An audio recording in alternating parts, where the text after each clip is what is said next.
who are the past imams tó wà l'Ógbómọ̀ṣọ́ abẹ́ ìta náà sì ti fi jẹ wọ́n ṣáàlì sọ good láàrin time díẹ̀ tó kù tó wà nílẹ̀ it is compiled based on àwọn records tá a rí nígbàtí bàbá wa Àṣàfà tí wọ́n jáde láyé wọ́n ní the ancient city of Ogbomosho land passed chief imams from 1818 to date under the reigning son of that time as follows.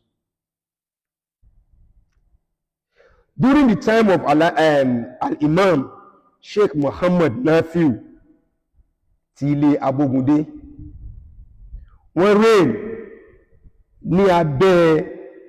baálẹ̀ ni wọ́n lò ń gbà náà, baálẹ̀ stroke Ààrẹ Ọ̀nà Kakanfò tó yè jẹ́ Àkànní Alébíoṣù from 1818 to 1870 lábẹ́ baálẹ̀ stroke Ààrẹ Ọ̀nà Kakanfò tó yè jẹ́ Àkànní Alébíoṣù.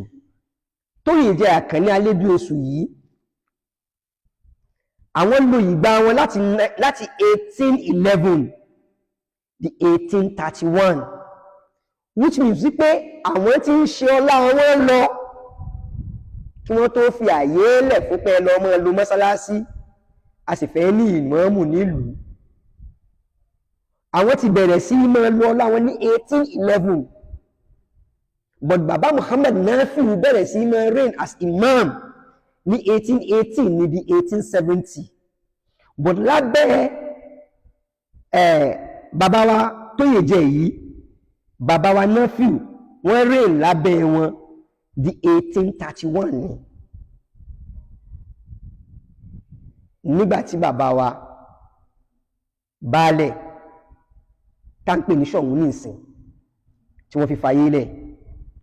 ní 1831, ẹni tó wá padà jẹ lẹ́yìn wọn ó dé bá bàbá Nafiu as imam ni à ń pè wọ́n ní baálẹ̀ Àrẹ̀mú Olúùsì.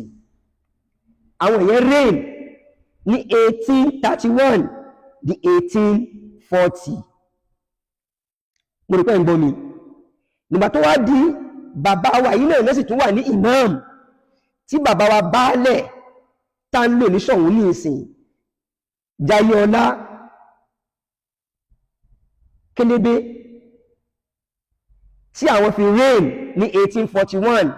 sí 1847 ìgbà tó fi sọlá nìyẹn. Bàbá wa baálẹ̀ ni wọ́n lò nígbà náà Ìdòwú Àdìgún Bọ́láńtà. Bàbá Nafiu náà lẹ́sì ṣe ìmáàmù fún wọn láti 1847 di 1848. Nígbàtí wọ́n gbéṣẹ̀ bàbá wa baálẹ̀ táǹpé wọn ní Ṣọ̀ún táǹlò ní Ṣọ̀ún ní ìsìn Ògúnlábí Ọdún Àrò, àwọn náà reign ní 1850 di 1865 lábẹ́ bàbá Muhammad Nafiu as imam. Nígbà tó yá bàbá wa baálẹ̀ tẹ́lẹ̀ tó jẹ́ Ààrẹ Ọ̀nà Kakanfò lásìkò ìgbà náà Òjó Aburúmọ́kù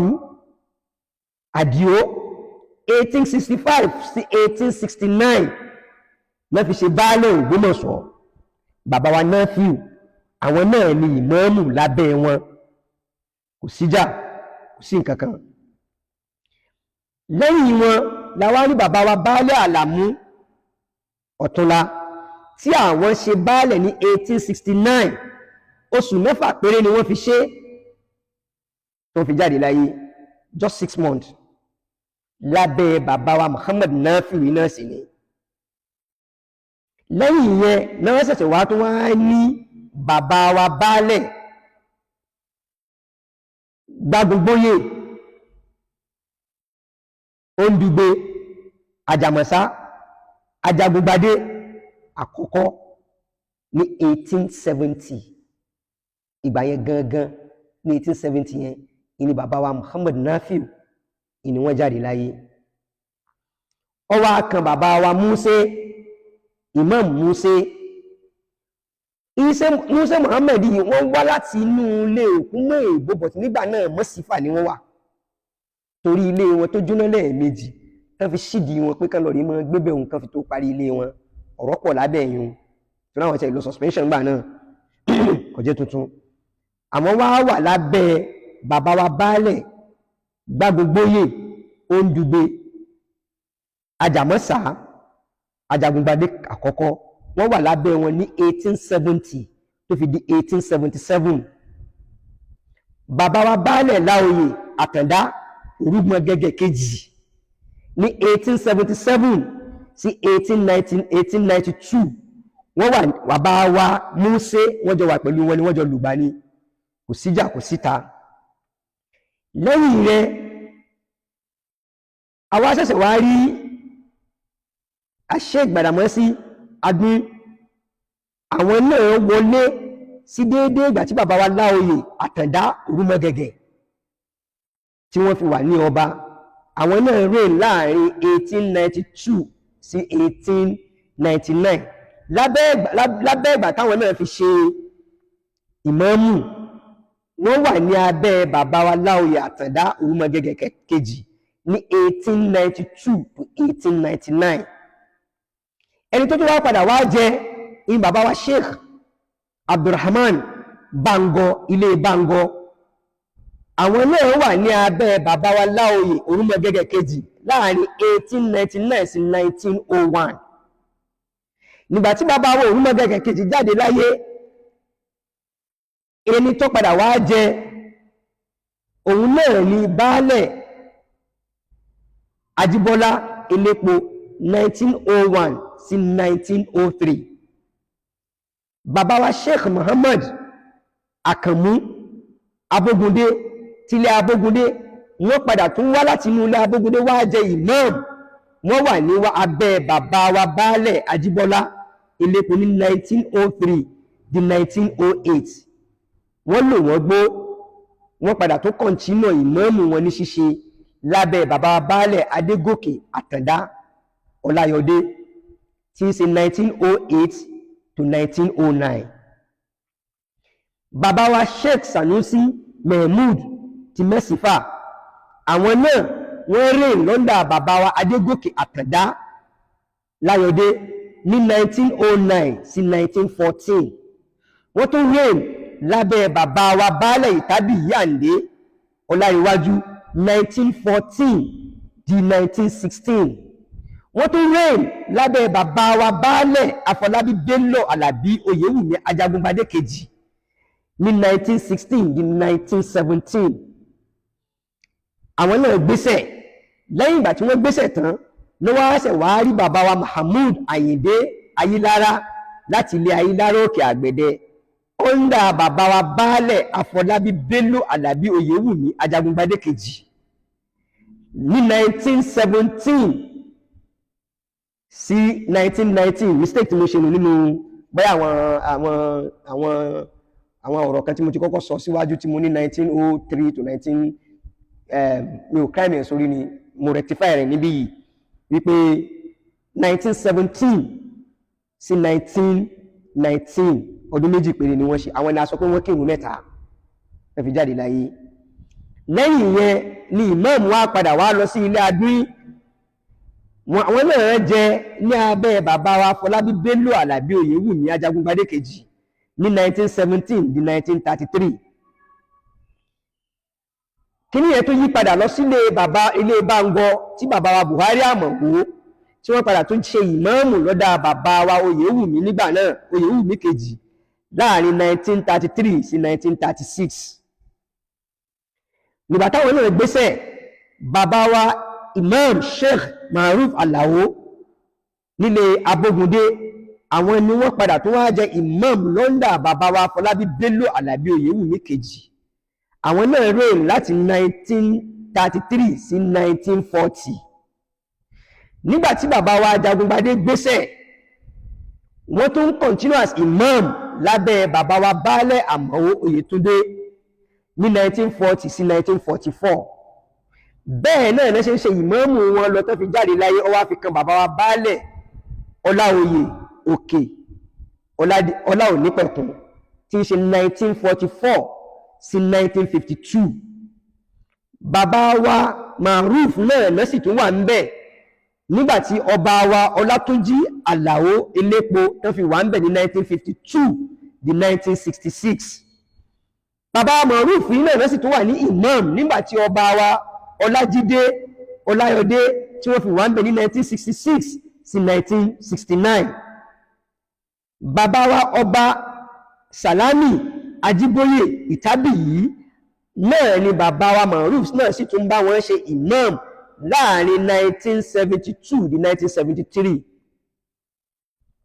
Bàbá wa Maruf náà sì tún ṣe ìmáàmù lábẹ́ bàbá wa nígbà tí wọ́n dé bàbá wa ọba Ọládùnní Oyèwùmí, bàbá wa Jímọ̀ Ọládùnní Oyèwùmí Ajagungbadé kẹta láàrin 1973 sí 1976. Lẹ́yìn ìgbà tí àwọn bàbá wa Maruf tí wọ́n jáde láyé, bàbá wa Kábíyèsí fa bàbá wa Hamzat Aláwìyé kalẹ̀ tí lé pópó láti jẹ imam. Wọ́n jẹ imam láàrin 1976 bí 2002. Lẹ́yìn yẹn ìní bàbá wa Alámọ̀rí Yakin Àṣàfà Sànúsí ti Mọ́sífà ní padà wá jẹ ìmáàmù lábẹ́ bàbá wa Jímọ̀ Ọládùnní Oyèwùmí Ajagungbadé kẹta ní 2002 di 2021. Bàbá wa Oyèwùmí sì wà láyé nígbàtán lọ rí gbé problem tó gbé kalẹ̀ wá fún wa yìí tá ń pè ní Yunusa ní 2021. Àti bàtà ti gbé wá nílùú ò ti rójúmọ́. Gbogbo àwọn tí mo pè fún yìí tẹ́ bá lọ rí èwù tẹ́yìn náà bá gbọ́, mùsùlùmí lé mélòó ló wà láàrin àwọn orúkọ tí mo ti ń pè bọ̀, wọ́n sì jókòó àlàáfíà tí kò sí nǹkankan. Èyí tí mo wá ń sọ níbi rí pé of all the 12 past installed imams, only 3 were installed by a Muslim, by Muslim Sọ̀hún, and the 3 of them inherited installed imams from their predecessors who are traditionalists, and they all reign together in peace and harmony. Bí wọ́n ṣe jẹ́ oníṣẹ̀ṣe tó tí wọ́n ṣe lẹ́sìn mùsùlùmí pẹ̀lú gbogbo àwọn àfáàtọ̀ ló ń gbà náà ìmáàmù gbà náà, wọ́n ní jókòó àlàáfíà. Kí ló bí eléyìí? Torí pé kí sọmọ nílé, torí pé kí sọmọ Ògbómọ̀ṣọ́. He has no respect for the culture. He did not have respect for the institution that produced him. He now come back to come and abuse that same institution that produced him. The ticket is not his own. But àwọn tó lọ fún ní ticket yẹn náà àwọn gẹ́gẹ́ lọ́kọ́kọ́ bú. Àwọn tó dáṣọ bọ̀ lọ́rùn àwọn lọ́gẹ́gẹ́ lọ́kọ́kọ́ bú. Àwọn tó gbé mọ́tò bọ̀ níbi ẹ̀sìn tí ó sì tó ń bú wọn lọ́wọ́ dìsìn. Ìsìn tó lọ mọ́tò ọlọ́dì sí. Ìfẹ́ sọ̀sọ̀kúsọ fún lórí mọ́tò yìí àti lórí gbogbo tó gbé sára. Àwọn tó produce aṣọ tó ń lọ bàtà agbọ́ mọ́tò. Àwọn ló ń pè ní ọmọ òun. Kábíyèsí ẹ sọ fún pé gbogbo ọmọ mi ni wọ́n pé ká máa bọ̀ wá. Ẹgẹ́t, Yunusa ti fi ara kọ tipẹ́tipẹ́. Ẹ̀ńkẹ́ ìwò ti lọ́ba, kékeré ni ti lọ́ba níkà. Kékeré ni tí lọ́ba níkà tó bí lórí múmbàrí kékeré ni.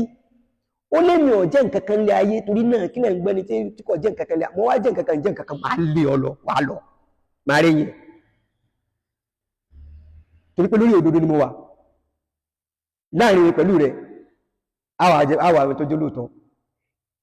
Tí wọ́n bá tó bẹ́ẹ̀, àwọn tí wọ́n náwó wọn síbi tó ń lọ síbi ẹ pé kí wọ́n mọ̀ lọ́mọ́, kí wọ́n jẹ́ kájọ jókòó lórí rule of law. Yóò ṣe nílò 24 hours. Èmi ó sì tún celebrate more years nílùú bàbá mi. I will celebrate more years nílùú bàbá mi. Máa fi jáde láyé. But wọ́n nílò 24 days. ní òkú lè lo 24 hours ẹ jẹ́ kápẹ́ kí ló sọ pọ̀ mẹ́rin next 24 hours tó wá di pé lọ́rí gba mọ́sálásí yẹn ẹ wà tí nílùú Ògbómọ̀ṣọ́ wallahi tallahi ìsúnmọ́ bí láìlẹ̀ láìlẹ̀ ìlàwọ́ yóò sà lọ́bí tó ti wá kìí sọmọ wọn lábẹ́òkúta ní bàbá Ẹ̀gbá ní wọn kábíyèsí lépè ìgbà tó tún fẹ́ mọ́ bẹ̀bẹ̀ wọ́n tó fẹ́ ní kọ́ wípé bàbá ò lè gbọ́ abiyamọ ìgbẹ́kún ọmọ rẹ̀ kọ́mọ́ta yìí àwọn ti gbọ́ pé wọ́n ti bú ọmọ àwọn wọ́n fẹ́ yọ ọmọ wọn lóyè wọn mọ̀ pàrọ̀ tó nígbà tí Yorùbá òye wọn àdàmọ̀dì Yorùbá tó ń bá kálẹ̀ káàkiri nígbà tí Yorùbá òye wọn ẹni tó pìrìsẹ́ntì ọ̀rọ̀ ẹni mò ń sọ tó ń pìrìsẹ́ntì ọ̀rọ̀ yẹn on behalf of bàbá eléyìí irọ́ lèmi pẹ̀lú àti mo ṣe jù lọ so I can say anything about him ẹ lọ rí wo fídíò yẹn kẹ lọ rí wò mo ṣe jù lọ lọ́jọ́ orí náà ṣé òun fi gbowó báńkì ẹ mọ̀ ṣáájú ẹ lọ àbí mo lè sọ̀rọ̀ sí ìyẹn bẹ́ẹ̀ òun náà tó fẹnu kọ ẹ̀yìn ará Ògbómọ̀ṣọ́ ẹ má bínú abiyamọ ìgbẹ́kún ọmọ rẹ̀ ẹgbẹ́ Yorùbá yẹn o táwọn eléyìí bá ṣe Yorùbá ẹ̀ kán lè fèèlì mi kán lè fèèlì Yorùbá ní skul abiyamọ ìgbẹ́kún ọmọ rẹ̀ kọ́mọ́tàjú rí nítorí náà bàbá Ẹ̀gbá gbọ́ yẹ kún ọmọ wọn pé wọ́n fẹ́ yọ ní imam lọ́jẹ́ kátàgìrì fún wọn gbọ́dọ̀ yọ ní wọ́n fi ń fi èpè rágídì ní wọ́n fi ń ránṣẹ́ inú Ògbómọ̀ṣọ́ fi fẹ́ sí Ògbómọ̀ṣọ́ àṣehó fẹ́ sí hijira tiẹ̀ nílùú ló fi lọ rí họ́nà tí wọ́n nílùú wọn aláwọn fídíò oríṣiríṣi tó ti lọ rí fi họ́nà wọn nílùú wọn tó kù bá kú èèyàn wa ni ẹ ti mọ̀ pé ó ní fídíò tí ń sọ pé òun pẹ̀lú lágbájá báwọn ṣe ṣe tó kódà ibi tó bímọ sí táwọn ọmọ yòókù ọmọ wọ́n sọ fún ibi tí bàbá yẹn bímọ sí ní ibi tó ní dúkìá sí nìyí òun ló mọ̀ a ní fídíò rẹ̀ so àwọn fi àsìkò yìí fi rọ àwọn èèyàn wa láti sọ fún wa pé it is not out of hatred but out of sincerity and for seeking for unity in our land which has been there ever nǹkan tá a kà jáde you can see these people the names we are calling out now how we all live together in unity and nothing come in between us like COVID divide wa on a sad note kí n tó conclude níbí Yunusa pín àárín àwọn ọmọ ẹ̀yà débi pé ọ̀kan nínú wọn ó ní diabetics wọ́n gé ẹsẹ̀ rẹ̀ àwọn ọmọ ẹ̀yà rẹ̀ gùn ò lè lọ rí kí lọ́sibítù tó fi yọ ẹsẹ̀ rẹ̀ wọ́n nítorí pé she stood by us ìní tó ṣe yẹn fi ṣe she is a diabetic patient àwọn tó yọjọ́ ọmọ ẹ̀yà ara wọn làwọn ìtàn jáde sí ọmọ ẹ̀wá ní nígbà tó ń ṣe interview wọn sọ̀rọ̀ ọmọ ẹ̀yà wọn bẹ́ẹ̀ bí tó ti gé ẹsẹ̀ rẹ̀ tí wọ́n kí mọ́ nítorí pé she stood by the truth inú àwọn tó lọ rí fún lówó tí wọ́n tó rán ní Mẹ́kà láti fi ra anything wàláhì I save all these things tó wà lọ́dọ̀ mi láwọn omi inú wọn tó sọ pé kí mi lọ rí one international passport kí wọ́n lọ sí mi ní London for at least 3 weeks or 1 month torí pé àwọn rí páwọn èèyàn sáré ẹ̀mí mi àwọn fẹ́ kí wọ́n á sinmi mú ní ẹ̀wà àwọn obìnrin wọ́n entice me my father is alive I want to see him through lórí tí mo fi torí rẹ̀ wá láti north wá síbí nìyẹn for my parents màmá mi kú sí mi lọ́wọ́ mo ní gbàdúrà kí bàbá mi ló kú sí mi lọ́wọ́ ni Ọlọ́run ní jẹ́ kí n ṣáájú wọn Yorùbá tó yìí so in fairness to God you know say sọmọ Ògbómọ̀ṣọ́ he is being sponsored so ló jẹ́ kọ́rọ̀ yẹn kó le tóbi tó lé àwọn èèyàn wa á dẹ̀ ń ṣe sùúrù nítorí pé òróǹro ti dàpọ̀ mẹ́ran ọ̀sọ́mọ́ ta fẹ́ dání ìsìn tá a bá ṣe pẹ̀lẹ́pẹ̀lẹ́ láti fi pẹ̀lẹ́pẹ̀lẹ́ yóò ṣe kí ni yóò bá gbogbo ẹran jẹ́ so the best thing tó kù ní ìsìn ni wọ́n ti kọ́ wa lọ́gbọ́n ní ìsìn ẹ jẹ́ ká gé ẹ̀dọ̀ mọ́rò àwọn tá a bá fẹ́ kí mú gé mọ́ ká gé mọ́ kí ó ká lè bá gbádùn ara wa dúpẹ́ lọ́wọ́ gbogbo ẹ̀yin èèyàn wa.